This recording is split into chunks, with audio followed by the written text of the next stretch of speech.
And DeSantis is very low and crashing. He's crashing and burning. Don't forget, when he came to me, he was at 3%. So he failed in his campaign. Then I endorsed him, which I could have done without, but I endorsed him and he went up a lot. But he went up and he won. But when he campaigned for a long time, he failed. And now he's failing again because now he's getting a chance to campaign without Trump, to put it mildly.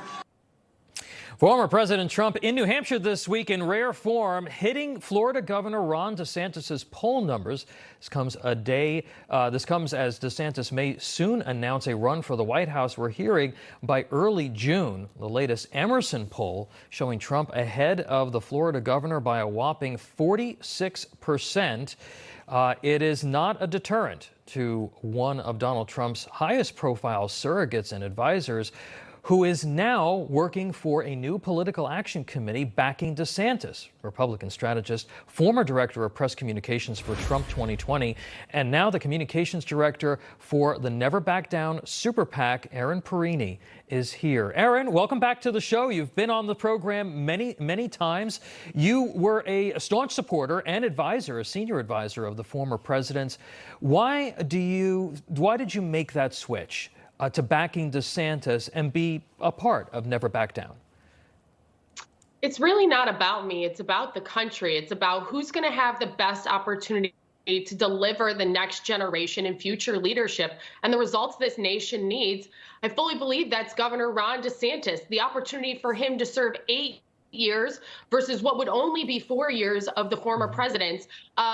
Is really something that's motivating. And when you look at the two men and you put them side by side and you look at their record, Governor DeSantis has ones that's unapologetic and has delivered, right? You saw President Trump stand with Anthony Fauci and have him try and force Florida into lockdowns. Governor DeSantis stood against that, got kids back into school, and made sure that Florida stayed open. And that has paid huge results for Floridians and for him politically. A 20-point landslide in the 2022 elections for Governor DeSantis, really opening up a huge tent in Florida for voters, winning Miami-Dade. Not only can he deliver results, not only is he not afraid of a fight and he'll win the fight, but he can bring new voters into the fold. And he's got a real record of leadership, a personal service that really resonates with voters when they hear about who Governor DeSantis is. They like him more and more. And I really believe that's the future of the Republican Party. Erin, you know, these are always difficult decisions, especially during a primary where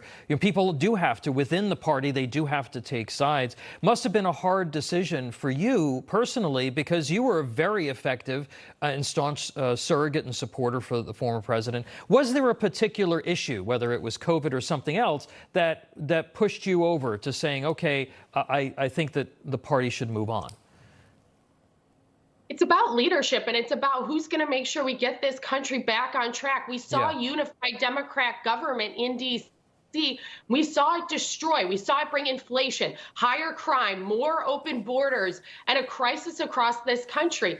And if we as Republicans want to put forward the opportunity for a better tomorrow, one that puts Americans first and can unite the country in bold leadership, that's Governor DeSantis. Being able to win 2 terms and not just one is certainly one. And I believe that the Republican Party can truly be benefited by a leader who has based their life in service and not in self.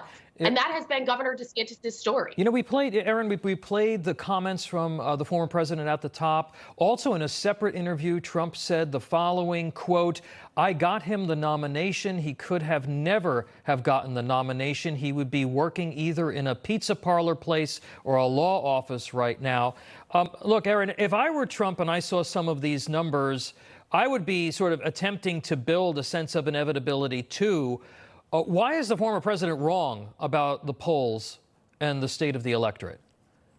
Well, one, Governor DeSantis hasn't even announced if he's going to run or not, and it Never Back Down, we certainly hope he does. But when you look at the head-to-head in a lot of these states, you see Governor DeSantis, who again is not a candidate, polling incredibly strongly. Of course, Donald Trump's going to be scared of that. Of course, he's going to want to try to take him out before he could possibly even get in the race, because it is very clear the only person who can beat Donald Trump is Ron DeSantis. And the only Republican who can beat Joe Biden is Ron DeSantis. If you see the national head-to-heads, you will see that DeSantis regularly beats Biden and Trump loses to Biden. If Republicans want to win the White House and have a strong conservative leader bringing us into the next generation, that's not Donald Trump in retribution. That's Ron DeSantis, and that's service. And that's really a big part of what the conversation needs to be here. Before Governor DeSantis has announced his decision, this super PAC has already brought in $33 million to carry his message forward and to try to get him into this